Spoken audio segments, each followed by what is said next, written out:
নমস্কার। পৌষ তোদের ডাক দিয়েছে, আয় রে চলে আয়। কেন ডাক দেয় পৌষ?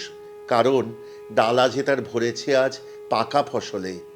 পৌষ মাস সমৃদ্ধির মাস, পৌষ মাস প্রাচুর্যের মাস, কারণ গোলা ভরে ওঠে সোনালি ধানে। এই সময় তাই ঘরে ঘরে মানুষ পালন করে পৌষ পার্বণ। লস্ট অ্যান্ড রেড রেসিপিসে আজ থেকে শুরু হলো আমাদের পৌষ পার্বণ। আজকে প্রথম পর্ব। এই সময়ে প্রত্যেক ঘরে ঘরে বানানো হয় পিঠে, পুলি, পায়েস, আরও কত কি। কেউ কেউ আজকাল নোনতা, এমনকি আমিষ পিঠেও বানায়। তবে আমরা আজকে শুরু করব প্রথম পর্বে একেবারে শতাব্দী প্রাচীন তিনটি রান্না দিয়ে। এই তিনটির মধ্যে দুটিকে ঠিক রান্না বলা যায় না, তবে হ্যাঁ, অপূর্ব সুন্দর মনে রাখার মতো পদ নিশ্চয়ই বলা যায়, কারণ দুটি রান্নায় কোনো আগুনের ব্যবহার নেই। আমাদের এই পৌষ পার্বণ পালনের প্রথম পর্বে আজকে একসাথে এই তিনটি পদ রাখবার কারণও কিন্তু তিনটি। কারণ এই তিন পদকে বেঁধেছে তিন সূত্র। প্রথমত, এই তিনটি রান্নাই শতাব্দী প্রাচীন। হদিশ পাওয়া যায় শ্রী বিপ্রদাস মুখোপাধ্যায়ের মিষ্টান্নপাক বইয়ে, যা শতাব্দী প্রাচীন। দ্বিতীয়ত, এই তিনটি রান্নারই মূল উপকরণ দধি, অর্থাৎ দই। এবং তৃতীয়ত, এই তিনটি রান্না অদ্ভুত সুন্দর মায়ায় ভরা, অতি সুস্বাদু, কিন্তু খুব ঘরোয়া সাধারণ উপকরণে খুব সহজভাবে তৈরি হয়। আজকে শিখব ব্রজ মাখন, তার সাথে অমৃত দধি এবং সবশেষে ভাপা দই। তিনটির সাথেই থাকবে তিনটি গল্প। চলুন শিখি।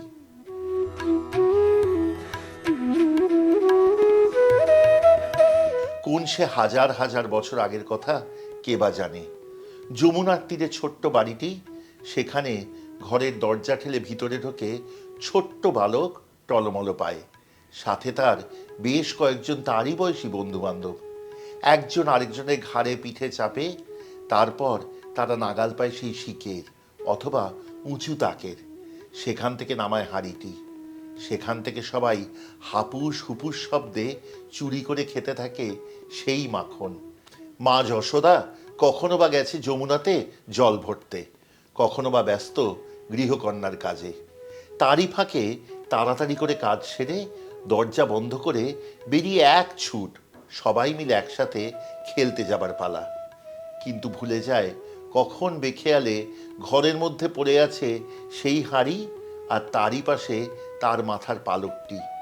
অথবা কখন হাতের কোণে অথবা ঠোঁটের কোণে লেগে থাকে সেই মাখনের দাগ। এই গল্প তো আমরা সবাই জানি।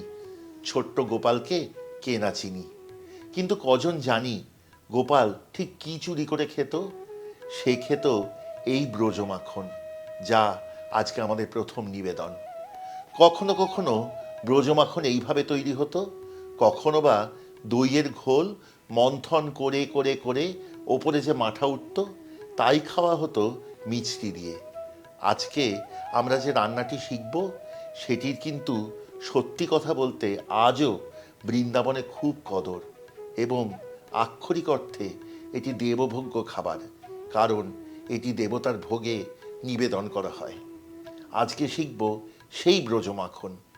2 মিনিটের রান্না, কিন্তু প্রস্তুতি লাগবে বেশ কয়েক ঘন্টার, কারণ পরিষ্কার কাপড়ে অনেক আগে থেকে ঝুলিয়ে রাখতে হবে দই। সে দইয়ের জল ঝরে ঝরে ক্রমশ তা শক্ত মাখনের মতো হয়ে আসবে। তখন এই রান্না শুরু, আর তখনই শেষ। সেই মাখনের খানিকটা নিয়ে নিন একটি বাটিতে, তারপর প্রথমে ভালো করে ফেটিয়ে নিন। দই ভালো করে ফেটানো হয়ে গেছে। এবার এর থেকে 3 থেকে 4 চামচ তুলে রাখুন অন্য একটি পাত্রে। এবার এই তুলে রাখা দইয়ে যোগ করুন 2 থেকে 3 টেবিল চামচ পরিমাণ মিছরির গুঁড়ো, এবং আবার খুব ভালো করে ফেটিয়ে নিন।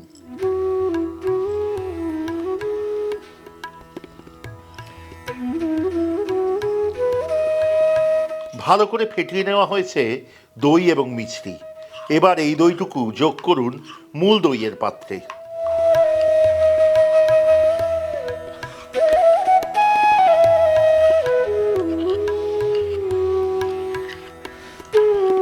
এবার আরও একবার অল্পক্ষণের জন্য ফেটিয়ে নিন সবটুকু দই। এখানে বলা প্রয়োজন যে যদি পুরো দইটার সাথে একবারে মিছরি ফেটান তাহলে অনেক সময় দেখবেন দই বেশি তরল হয়ে যাচ্ছে, তা কোনো মতেই কাম্য নয়। সেই জন্য খানিকটা দই নিয়ে তাতে মিছরি ফেটিয়ে বাদ বাকি দইয়ের সাথে মেশান। সবশেষে এই গোপালের ভোগে ওপর থেকে ছড়িয়ে দিন আরও খানিকটা মিছরি। এই রান্নার বর্ণনার শেষে রীতিমতো চ্যালেঞ্জের সুরে শ্রী বিপ্রদাস মুখোপাধ্যায় বলছেন যে প্রস্তুত হলে একবার আহার করে দেখো কি জিনিস প্রস্তুত হলো। এমনই সুন্দর, এমনই দেবভোগ্য এ রান্না, গোপালের পছন্দের খাবার বলে কথা। এই পৌষ মাসে একবার কিন্তু করে অবশ্যই দেখবেন এই ব্রজ মাখন। যদি বাড়িতে অতিথি আসে শেষ পাতে পরিবেশন করুন এটি, দেখুন না কি বলে অতিথিরা।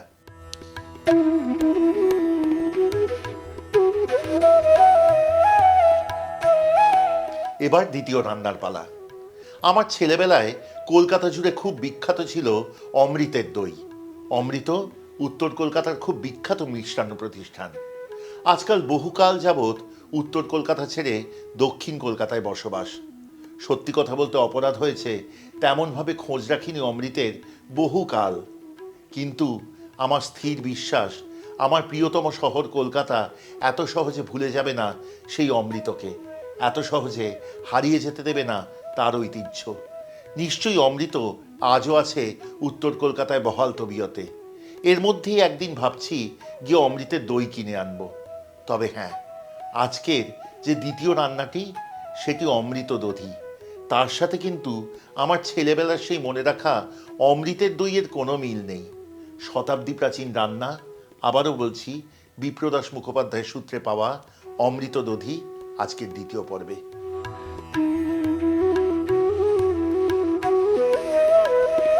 অমৃত দধির জন্য নিয়ে নিন একটি বড় পাত্র এবং তাতে ঢেলে দিন 200 থেকে 250 গ্রাম পরিমাণ জল ঝরানো সাদা দই। এবার এর সাথে মেশান 200 থেকে 250 মিলিলিটার দুধ, সাথে দিন 5 থেকে 6 টেবিল চামচ পরিমাণ চিনি,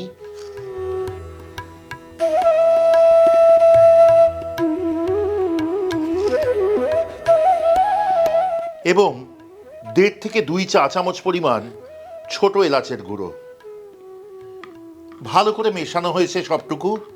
এবার নিয়ে নিন আরেকটি পাত্র। এবার সেই পাত্রের ওপর একটি ছাঁকনি পেতে দিন এবং তার ওপর রেখে দিন একটি পরিষ্কার কাপড়। এবার সেই কাপড়ের ওপর ঢেলে দিন মিশ্রণটি।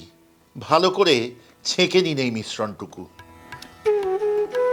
প্রাথমিকভাবে খানিকটা দুধ বেরিয়ে গেলে তারপর 4 কোণা একত্র করে হাত দিয়ে ছেঁকে নিন বাদবাকি দধি। যে ঘন অংশটুকু রয়ে গেল কাপড়ের মাঝে সেইটুকু আলাদা ঢেলে রাখুন। সেই ঘন অংশটুকু আলাদা পাত্রে পরিবেশন করুন। ওপর থেকে আবার ছড়িয়ে দিন অল্প এলাচ গুঁড়ো। হয়ে গেল অমৃত দধি। সত্যি অমৃতের মতো এর স্বাদ। ব্রজমাখন হয়ে গেছে, অমৃত দধিও দেখিয়েছি। এইবার শিখব আজকের পর্বের তৃতীয় এবং শেষ রান্নাটি, ভাপা দই। আমার বন্ধু কোয়েলি বহুকাল আগে থেকে বহুবার বলেছে, জানিস আমার ঠাকুমার হাতের মতো রান্নাটি আমি খুব বড় একটা খাইনি। কোয়েলির ঠাকুমার নাম শ্রীমতী নীলিমা মিত্র। উনি রান্না করতেন একটি বিখ্যাত রান্না, ভাপা দই। ভাপা দই অবশ্য আজকালও কেউ কেউ করে। ভাবলাম আজকে তৃতীয় পদটি না হয় নাই বা হোক অতটা বিরল বা দুষ্প্রাপ্য। আজকে শেষ পদটি সেই ভাপা দই।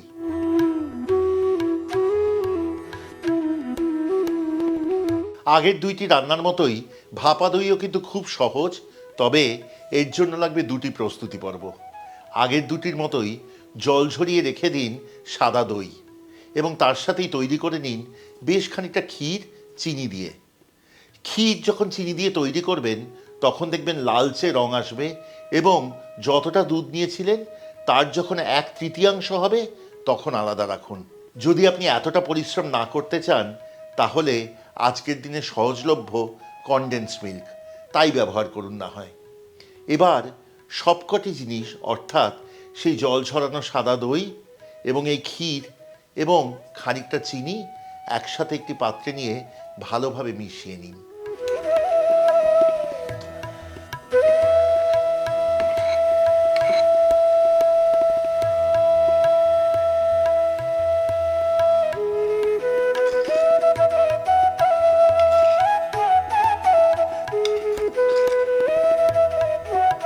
এর সাথেই যোগ করুন খানিকটা ছোট এলাচের গুঁড়ো এবং ভালো করে সবটুকু মিশিয়ে নিন।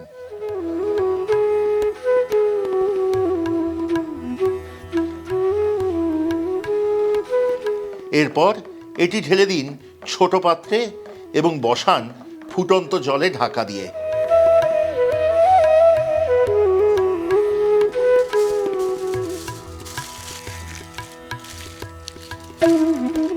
আমি অ্যালুমিনিয়াম ফয়েল দিয়ে ভালো করে মুড়ে নিয়েছি পাত্রটিকে। আপনি যদি চান 3-4টি পাত্রেও করতে পারেন। আমি একসাথে এক পর্বে 3টি রান্না করছি তো ভাবলাম পরিবেশন করব 3টি একরকম পাত্রে, তাই এখানে একটি পাত্রেই ভাপাবো দই। এবার কড়াই বসান আছে, তাতে ঢেলে দিন বেশ খানিকটা জল এবং সেই জল ফুটতে আরম্ভ করলে সাবধানে এই পাত্রটি বসিয়ে দিন সেখানে। ওপর থেকে ঢাকা দিয়ে ভাপান পরবর্তী 20 থেকে 25 মিনিট।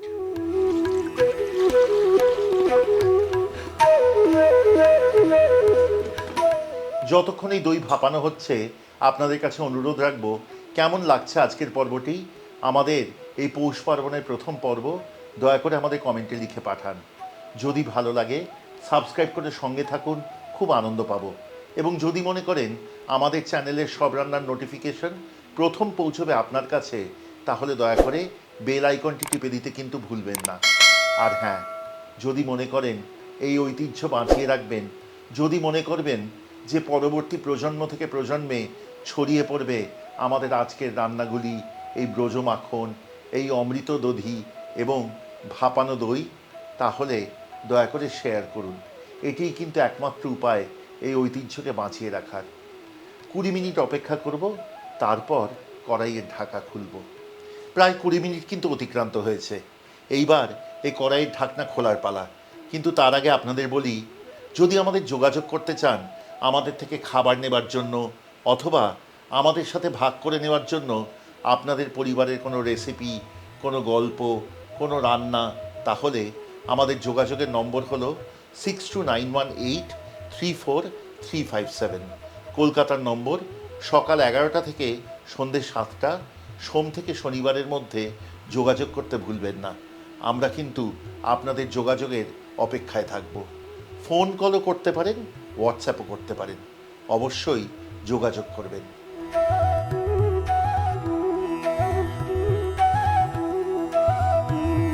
না, অন্য সব পর্বের মতো আজকের রান্নাটি কিন্তু এই পর্বের শেষে এক্ষুনি দেখাবো না আপনাদের, কারণ এই 3টি ঠান্ডা খাবার রান্না। আজকে রাত্রে 3টি রান্নাই ফ্রিজে রাখবো, কালকে অন্য দুটি যেমন আছে তেমন আপনাদের সামনে দেখাবো এবং এতে দেব পেস্তা, কাজু, কাঠবাদাম, তার সাথে অল্প কিশমিশ। ওপরে ছড়িয়ে দিয়ে পরিবেশন করব ভাপা দই। বুঝি গো রাত পোহালো, বুঝি ওই রবির আলো আভাসে দেখা দিল গগন পারে। নমস্কার, সুপ্রভাত। রাত পুইয়েছে। এবার আপনাদের সামনে দেখানোর পালা কালকে যে রান্না 3টি করেছিলাম, অর্থাৎ ব্রজ মাখন, অমৃত দধি এবং ভাপা দই, সেই 3টি সারা রাত ফ্রিজে রাখার পর আজকে কেমন হয়েছে এবং তারই সাথে থালা সাজিয়ে দেওয়ার পালা আজকে পৌষ পার্বণের প্রথম পর্বে। ভাপা দই দারুণ সুন্দর জমেছে। এর ওপর দিয়ে কিন্তু সাজিয়ে দিতে ভুলবেন না কুচি করা কাজু বাদাম, কুচি করা পেস্তা, কাঠবাদাম অর্থাৎ আমন্ডের কুচি এবং কয়েকটি কিশমিশ।